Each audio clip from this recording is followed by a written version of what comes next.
भगवान शिव ने माता के कहने पर बद्रीनाथ में अपना स्थान बनाया।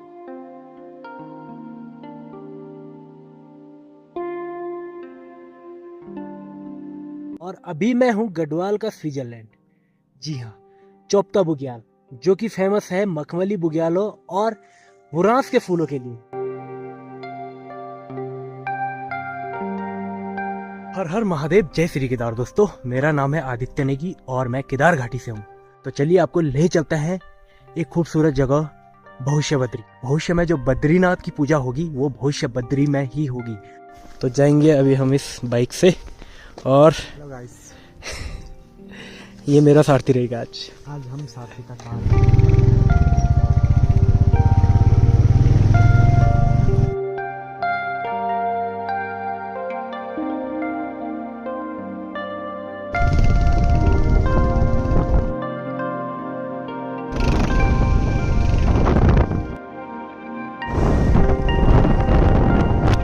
रुद्रप्रयाग डिस्ट्रिक्ट की बाउंड्री क्रॉस करके चमोली डिस्ट्रिक्ट वाली बाउंड्री में पहुंच चुके हैं और ये रास्ता जाता है मंडल गोपेसर होते हुए बद्रीनाथ की तरफ। और हमारे ठीक सामने है फेमस जो ट्रैक है चंद्रशिला का। तो ये ठीक मेरे सामने और ये टॉप है चंद्रशिला। तो अभी हम हैं मंडल में। काफ़ी लंबा डिसेंड आने के बाद, लगभग मतलब चोपता से 24 किलोमीटर नीचे उतरने के बाद अब हम जाएंगे गोपेसर की तरफ। ये गाड़ी है जिसमें हमारे और दोस्त बैठे हुए हैं, बाकी हम इस बाइक से जा रहे हैं। अभी एक खूबसूरत मौसम के साथ, पूरा दिन भी सूरज वाला है।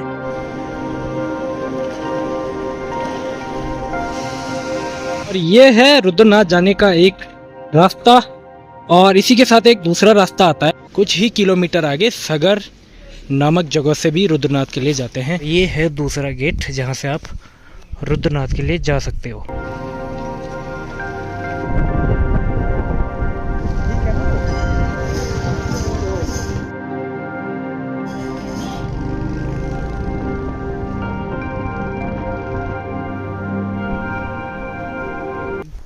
8:14 हो रहे हैं और हम पहुंच चुके हैं फाइनली भविष्य बद्री के मंदिर में।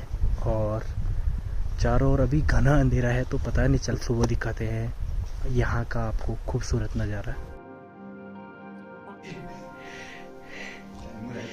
मतलब ठंडा इतना है, हीटर भी on. Good morning my neighbour.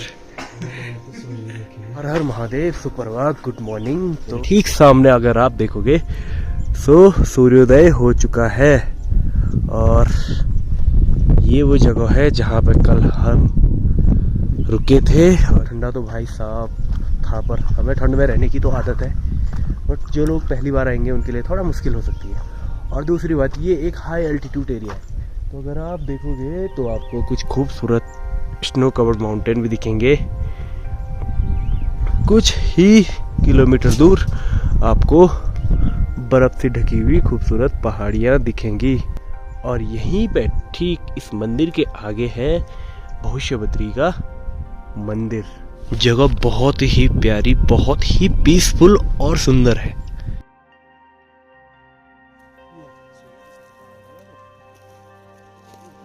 अभी हम जा रहे हैं मंदिर में। सुबह नहा धो के तैयार हो गई और हमने जाना है यहाँ ऊपर, तो कोई शॉर्टकट रास्ता होगा वहीं से चलते हैं। और सबसे बड़ी बात कि बहुत टाइम बाद नंगे पैर जा रहा हूँ।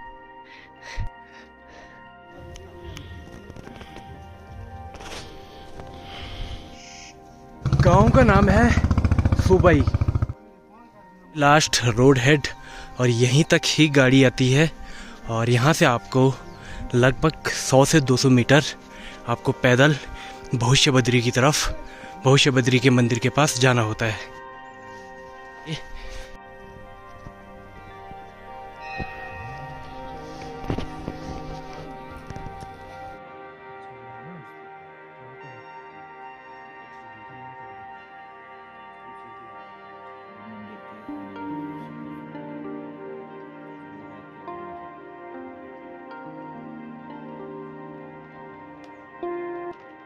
यहाँ पर गाय बछड़े होते हैं और एक बद्री गाय ने नया नया बछड़ा जन्म दिया था और दिन में जंगल चरवाहे के लिए आती थी और शाम को घर जाकर दूध देना बंद कर दिया। तो निरंतर वही चलता रहा।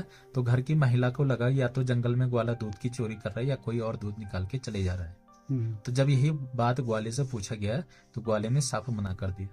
तो घर की महिला ने ग्वाले को कहा कि कल जब तुम जंगल की ओर जाओगे तो उस गाय का पीछा करना है। तो अगले दिन गायों का झुंड के साथ आना और उस बदरी गाय का आधे ही रास्ते से अलग हो जाना। जैसे गाय अलग हुई तो ग्वाले ने पीछा करना शुरू किया। तो तब जाकर देखा कि गाय अपने आप इस क्षेत्र में आकर, इस स्थान पर आकर अपने थनों से अपने आप दूध छोड़ के जा रही है, जिसमें भगवान का अभिषेक मान के चलिए भोग प्रसादी जो भी होता था होगा वो करके चली जाती थी। तो तब जाकर इस क्षेत्र के ग्रामीण को पता चला कि जो आदि गुरु शंकराचार्य जी द्वारा भविष्यवाणी की गई थी तो वो यही स्थान है। तो उसी के उपरांत से इस क्षेत्र में भगवान की सेवा प्रारंभ हुई और प्रथम सेवा उन गौचरों के द्वारा हुई। मतलब भगवान नारायण भी स्वयं चाहते थे कि हमारी सेवा जो आने वाले भविष्य में हो उन गौचरवाह के द्वारा हो। तो इसलिए उस समय से यहाँ पर विधिवत भगवान की सेवा हमारे उन्हीं गौचरवाह के वंशज के द्वारा हो रही जो यहाँ के ग्रामीण है। कि कहते हैं कि बद्रीनाथ की जो भूमि है वो महादेव को समर्पित है, माता पार्वती को। कहते हैं कि भगवान शिव और माता पार्वती जब कैलाश में निवास करते थे तो माता को हर बार दुख होता था। क्यों होता था? कि भगवान शिव बहुत भोले, जो भी गण आते थे, जो भी देव दानव उनकी सेवा करते थे, तपस्या करते थे, उनको प्रसन्न होकर मन चाहे वर देते थे और सबको अथा देते थे। रावण भी अथा दिया था। तो माता ने कहा कि आप सबको कुछ न कुछ दे रहे हैं और हमें इस वीरान कैलाश में बैठाइए। तो कहते हैं कि भगवान शिव ने माता के कहने पर बद्रीनाथ में अपना स्थान बनाया था। जो मंदिर है वो माता पार्वती का घर है, पर भगवान ने वहां पर बाल रूप में लीला रचाई। कहते हैं कि भगवान शिव और माता जब गर्भ के अंदर बैठे थे तो बाहर से एक छोटे बालक की किलकारी आई। माता के हृदय बहुत कोमल था, तो माता को लगा कि इस वीरान जंगल में किसने अपना छोटा बालक छोड़ दिया। तो कहते हैं कि माता बालक को लेने बाहर गई और अंदर गर्भ में बिठाया और कुछ समय बाद भगवान शिव और माता के स्नान का समय हुआ। जैसे वो बाहर गई और स्नान करके पुनः जब वापस आई तो अंदर से दरवाजा बंद, द्वार बंद थे। तो भगवान शिव और माता पार्वती थोड़ा मतलब अचंभे में रह गए कि कौन दरवाजा बंद करके चले गया। तो कहते हैं कि तब जाकर अंदर से एक आवाज आई कि भगवान ये तो हमारी भूमि है, आप कहीं और देख लीजिए, मतलब हम तो यहीं निवास करेंगे। तो कहते हैं कि माता पार्वती थोड़ी रुष्ट हुई थी और भगवान शिव और माता पार्वती नीलकंठ पर्वत होकर केदार की ओर गए थे। पहले बताया जाता है कि केदार और बद्री के एक ही मुख्य पंडित हुआ करते थे। धीरे धीरे समानुसार जैसे जैसे कलयुग का प्रभाव ज्यादा बढ़ते गया तो वह रास्ते अगम्य हो गए, बंद हो गए। तो तब जाकर भगवान शिव को प्रसन्न करने के लिए भगवान नारायण जी ने वहां पर कई हजार वर्ष तपस्या की और माता लक्ष्मी ने, जब कहते हैं ना कि पहाड़ों में मतलब हर दिन मतलब मौसम बदलता रहता है, परिवर्तन होता रहता है। तो बद्री विशाल तो वही है, कभी बर्फ पड़ी होगी, कभी धूप, कभी छांव, कभी ठंड। तो माता ने बद्री वृक्ष मतलब बेर के पेड़ के रूप में वहां पर भगवान को छांव दिया कि मेरे आराध्य को ज्यादा तकलीफ ना हो, दुख ना हो। तो तब जाकर उस क्षेत्र का नाम बद्री के नाथ पड़ा। मतलब माता का नाम बद्री है और बद्री के नाथ हैं भगवान नारायण जी, इसलिए उस क्षेत्र का नाम बद्रीनाथ पड़ा। तो तब जाकर हमारे 5 बद्रियों का निर्माण हुआ धीरे धीरे।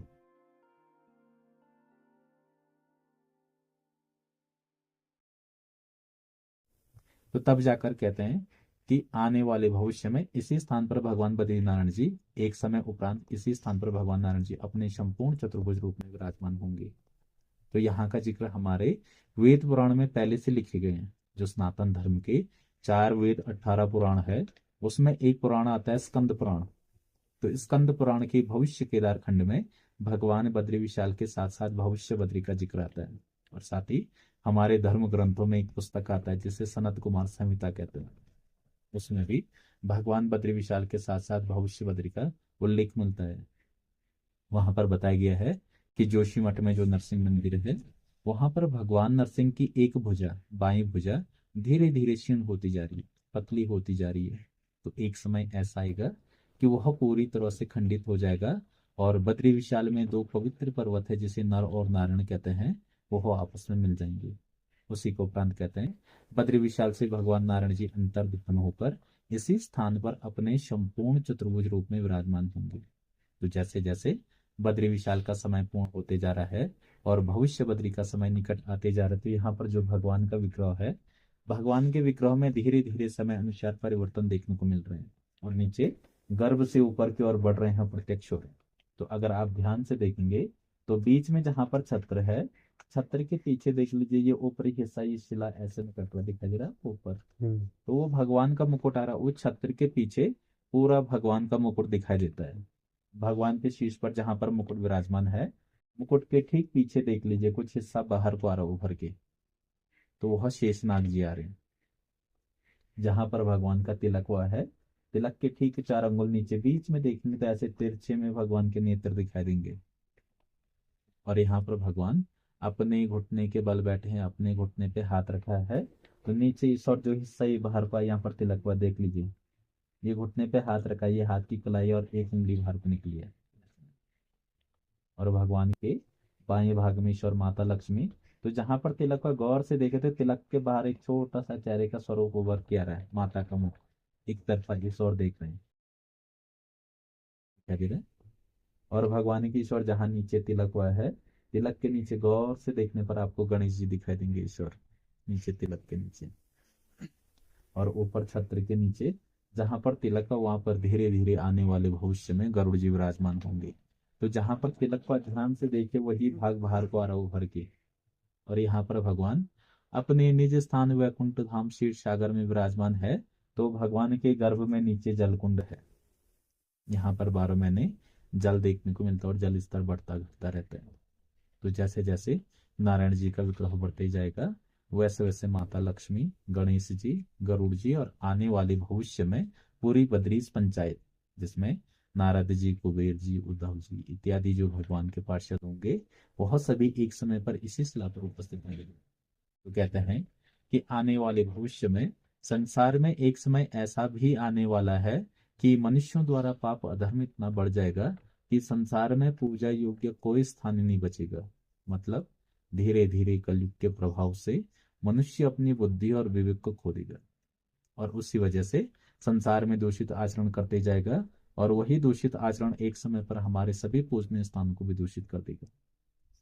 तो हमारे वेद पुराण के अनुसार बताया गया है कि संसार का एकमात्र स्थान यही रहेगा जहां पर भगवान बद्री नारायण जी की पूजा होगी, क्योंकि धरा पर सिर्फ अंत तक रहने की अनुमति भगवान शिव और बद्री नारायण जी को है।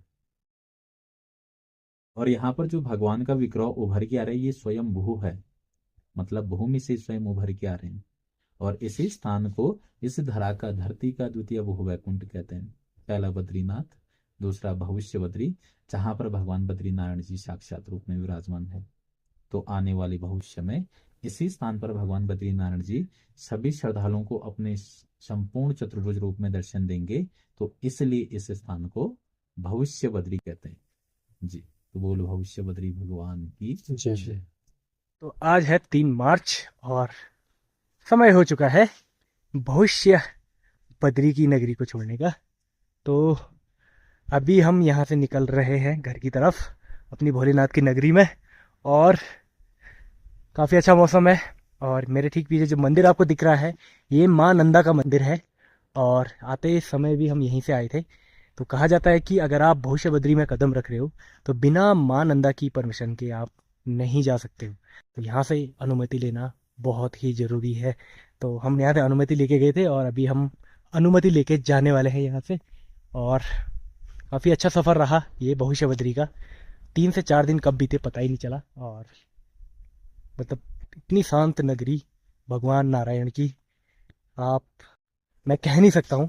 अगर आप खुद आओगे ना तो तभी आपको पता चलेगा कि वाकई में भविष्य बद्री की क्या मान्यता है। चलिए, कैसा लगा ब्लॉग आपको ज़रूर बताइए। मिलते हैं एक और नए ब्लॉग के साथ विदा लेना चाहेंगे। जय श्री केदार, हर हर महादेव।